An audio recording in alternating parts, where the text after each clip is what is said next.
I am elated to be here. I have put on my skinny jeans just because I'm in the room with young people. I was knighted the elder statesman of the event just because of my gray hair. And I wish to thank Mr. Monroe and the whole MEL team for so thinking of me. My approach is going to be a little serious for a while, and that's because I want to mess with your minds a bit. And the reason I want to do it is because the conference is really about you. It's about you as people. And my topic, the people business you can't do it alone, is one that I'm very passionate about. So get your notepads, and I promise I won't go beyond the hour and 20 minutes that Tara gave me. It is an hour and 20 minutes, right? By the way, they told me that I'm the only one allowed to preach as well. So, and that's because of my elder statesmanship. But I see a lady in the audience that if I tried that, she would bring me in order real quickly. So, the people business, you can't do it alone. And I'm going to tell you a bit about my story, but I'm going to do it through the people that have impacted my life and the people whose lives, hopefully, I'm impacting as well. So we're here for you to get your answers questioned. We're here to get your answers questioned. I'm quoting a gentleman by the name of, I can't remember his name, but when I remember, I'll tell you. I'm the elder statesman, so I'm entitled. And that which is deep inside you is possible to achieve. And if you believe that, give yourselves a round of applause for being here. If you would permit me as well, that's my family, they're here, and I love Teresa and my two boys so much. They've traveled all the way to Atlanta to be here with us. Don't tell them that I know they're supposed to be on vacation as well, okay? Thank you, my family, and you all help me appreciate them as well. So there's an African proverb that says, if you want to go fast, go alone. And if you want to go far, go together. I don't know which African said it, but it's a proverb. And to do so, to go far, there's a group of young people that came with me, and I'll get you to meet them a little bit more, but I'm very proud of them. And some of them are on the way to vacation, and they came on their way to vacation, and I just want to recognize you. You will meet them a little bit just shortly from now. Now, the only other thing that I need of you is to help me to convince my two sons of something. I am a very good joke teller. I tell great jokes. The only problem is I have the hardest time convincing my 17 and 14-year-old sons that I am. So if you help me this way, anytime you hear a joke, please laugh. Thank you very much. Because if you don't laugh, I'll repeat the joke again. Some of you got it. If you don't laugh, I'll repeat the joke again. I'd better move on.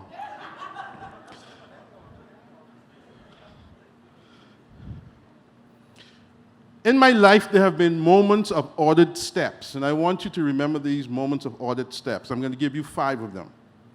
And this is in an attempt to execute on this topic I've been given, the people business, you can't do it alone. And as I said, intertwined will be, I will introduce you or remind you or tell you how those who have helped me, how they've done so. So these moments of ordered steps have allowed me to get to a point in my life where the title that I bear in the organization that I serve in, Chief Cook and Bottle Washer, it's allowed me to earn that title, okay? But before I tell you how I got to earn that title, I want to share with you moments of ordered steps because they are speaking to the dark void that will occupy our individual personal lives, where the mask of the expected will not drown out our screams to be fulfilled, or our unexplained need to live a life of value that is appreciated. Take a shot of it. when you use it again, quote me. EM is me. Yeah. Okay? Good. Thank you. So that deep, dark place was, for me as a youngster, captured in a poem, in a book, that I believe you know this excerpt from the book very well, because it was made famous by Mr. Nelson Mandela himself. The book, I'm told, was written by Marianne Williamson. And just a small excerpt from it, where Mr. Mandela made these powerful words, and in the place where he was at the time, he says, "Our greatest fear is not that we are inadequate, but that we are powerful beyond measure. It is our light, not our darkness, that frightens us." If you read the rest of it, look it up and read the rest of it, it described me, and perhaps describes some of you in the room right now, perfectly. And what I found out about myself is that I needed people. And we all do, because they will bring the best out of you. So, here's why I needed people. And the right people, I should say. And some of you will recognize some of these words. These are not all original, but I have adopted them and adapted them and applied them, and I give the credit where it's due, but I own it after that, okay? So if self-concept, self-worth, self-esteem, and self-value is in any way absent from, or, and here's the part that I added, out of balance in your life or in our lives, we will never believe that we have a contribution to deposit in our generation that is uniquely our responsibility. I pause right now to say, Charo, I am so proud of what you're doing here at this conference, because you got this. So, my self-defining moments of audit steps. And I've got 5 principles. And this is very simple. It'll hit you, maybe not now, but a little later. And the first audit step is, principles are principle. I want it to sink in for a minute. Because I think we think sometimes that principles are for everybody else except us. And in the words of an artist and design and developer back in our country, Jackson Burnside, he says, see what you're looking at. Because you have to recognize, he's not saying this part, I'm saying this, you have to recognize the difference between bedrock and foundation. Most of us are building on foundations, but we've forgotten that there's bedrock under the foundation. And what we try to do is we try to alter the bedrock. And I'm suggesting that we not do that. So it's important for us to study what we are building on, especially those of you under 45. And I'm not attempting to be your mentor or counselor or father. The mandate I've been given is to help prepare you for the impact you will have on the world. And to do so, you have to understand what you're building on. Okay? And that's my key moment number 1. I think we talked about that before. The gentleman in the photo above me is my father. My father, I celebrate him. He's 78 years in December of this year. And today he still operates his own business. This year he expects to turn a profit. My dad had many businesses, and most of them failed. But you know something? He never failed. And I say that to say, he represented a generation where they were always looking to turn things around. And if I focused on what they were attempting to do and don't focus on what they did, I will miss the foundation of which I'm building upon. And the generation, or his generation, they were more concerned about the community, the country, the people, having all things in common. In other words, if you had tomatoes and somebody else had potatoes, we will have tomatoes and potatoes. Babes, I don't know what that dish is, but my wife is a cook, so we would have tomatoes and potatoes in common. That was what they got right. To prove it, I want you to think about the stories that your grandparents may have said to you that, you know, we didn't have crime in our neighborhood. We didn't steal from one another. That's because they had all things in common. So in looking at what that generation got right and attempting to build on that foundation is what gets me to be the chief cook and bottle washer of the organization that I serve in today. And so it is important to make profit, just not on the backs of your employees, rather via the engagement of your team members and colleagues. Noted that I transitioned from employees. Personally, there's nothing wrong with the word employees, but personally, I hate the word employees. I prefer colleagues or team members. Key moment number 2.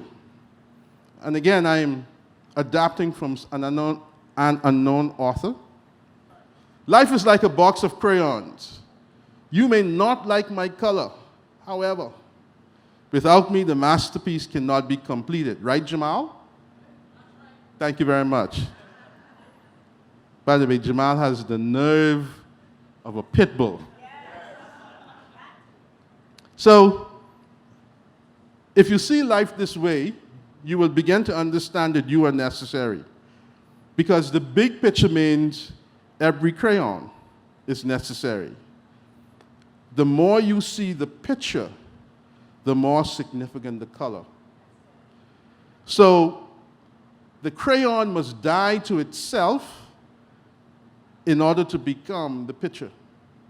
You must die to yourself in order to become you. By the way, I'm making stuff up as I go along as well. So this is key moment number 2. You must die to yourself in order to become you. That beautiful photo is a photo of my mom. And she passed 5 weeks ago. We buried her 3 weeks ago. So part of being here is really in celebration of her as well. And I thank you for allowing me to put that photo in there. Her name is Dolores Moss, and she lived to 75. And in my tribute to her, I pointed out that Mom had an incredible ability to recognize and speak to the gift in others. And she was never concerned about being politically correct when helping you to appreciate this gift in yourself. See, if your nose is big, she will tell you. But before you left her presence, you would appreciate that your big nose was not a blemish. It is an asset. Oh, my dear people, please hear me. It is not a blemish. It is an asset. But for her to be able to speak this plainly and this bluntly, to recognize the value in others, she had to die to herself. Because it's more politically correct to tell somebody what they, or to say to somebody what they want to hear versus what they needed to hear. This is why we cannot do it alone in the people business. So, Mom taught me that you gain your life when you help others to gain theirs. She taught me that selflessness is required of each team member because the real you must always be present. So many of us live the lives of imposters, and it's expensive to do so, and it kills you. And when we live that life of an imposter and we show up one way today and tomorrow we show up another way, the young people will make comments to you like You're bipolar. By the way, I mean no disrespect to anybody who's really suffering medically. And if you hear that sort of comment being made to you, and it may not be said that way, it may be said in the way, why are you like this sometimes and like that sometimes? Perhaps it's because you lack a revelation of your true self. Think about it. And while I'm here, let me encourage you that if you do not know, if you've never answered the question for yourself, who am I? Say, who am I? Say, who am I? Who am I? You're not talking to me, you're talking to yourself. Close your eyes and say it. I want you to get a picture of yourself in your own mind's eye, and I dare you to ask yourself the question, who am I?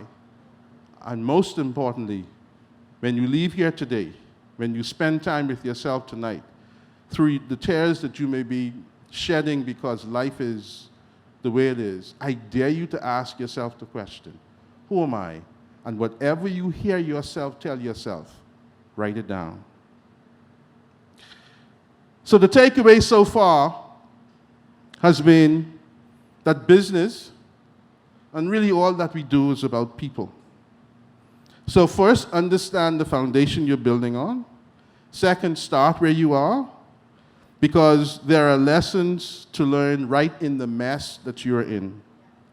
And then stop cursing the lack of green grass on your side and blessing the green grass on the other side, because that green grass is simultaneously real and an illusion.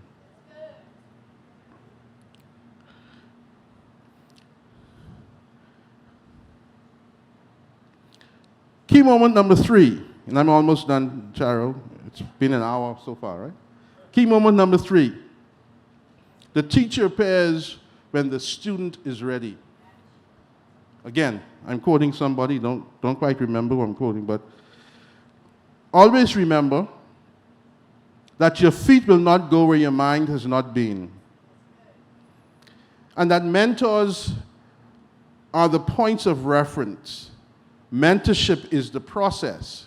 Most of us want the mentor, but not the mentorship.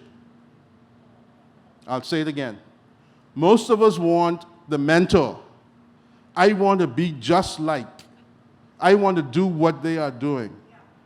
And when they tell us the process, we go scurrying because we think that they are mad. So, please remember this. Most of us want the mentor, not the mentorship. The photos that you see, I think 2 of them you perhaps already know, Dr. Miles Monroe, Dr. Richard Pinder. The third one is Mr. Franklin Butler. He was a Bahamian, but he is a Bahamian, he's passed on.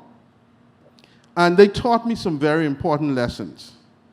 And particularly because we are in the people business and the work that we do, there's not a day that goes by, whether I call their names or not, whoever I'm interacting with, something that they have taught me comes out in the speech, the advice, the counsel, the business plan, whatever it is that we're doing. So, what we must understand is, they told us, or they shared with me certainly, that we must learn from others, but do you. Learn from others, but do you. Remember this, most people die at age 25 and get buried at age 65. I learned that at an Amway conference many years ago. That's when Teresa thought I was the sexiest thing going. In Amway, we were selling Amway at the time. And I've never forgotten that. As a matter of fact, this statement is one of the building blocks of my company today. Most people die at age 25 and get buried at age 65. Because aborting your purpose is the same as living dead. Purpose and process are both necessary when exposing human value. They're both necessary. And key moment number 4, the sky is not the limit. Please say this. The sky, say it again. You are. So, therefore, act like you dream. Believe it or not, I put the title of 2 books together to come up with that quote. I don't remember anything else that was written in the books. The quotes got me, the titles got me. So, again, in speaking about mentors and not putting limitations on yourself, I want us to take note of these principles. Anything that lacks movement has arrived at its destination. I'm quoting a young man by the name of Eric Darville. Therefore, to excel as a team, each member must be liberated from the curse of insignificance. I want that to sink in.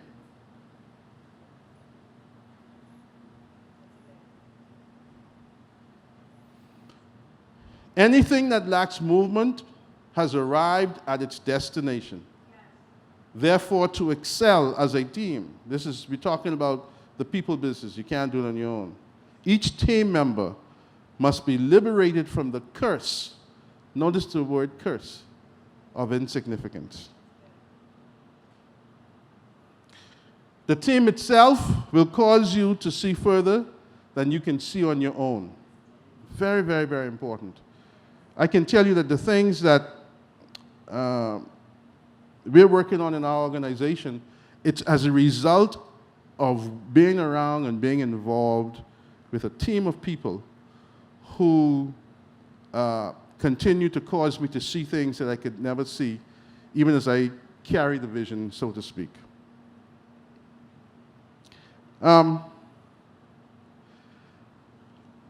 Charissa alluded to this. She said it emphatically, but I have the ability to, in these words, to capture it.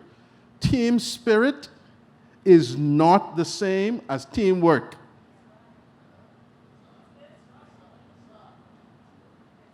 Cheerleaders serve their purpose, but cheerleaders don't get on the field or on the court and play the game. Okay?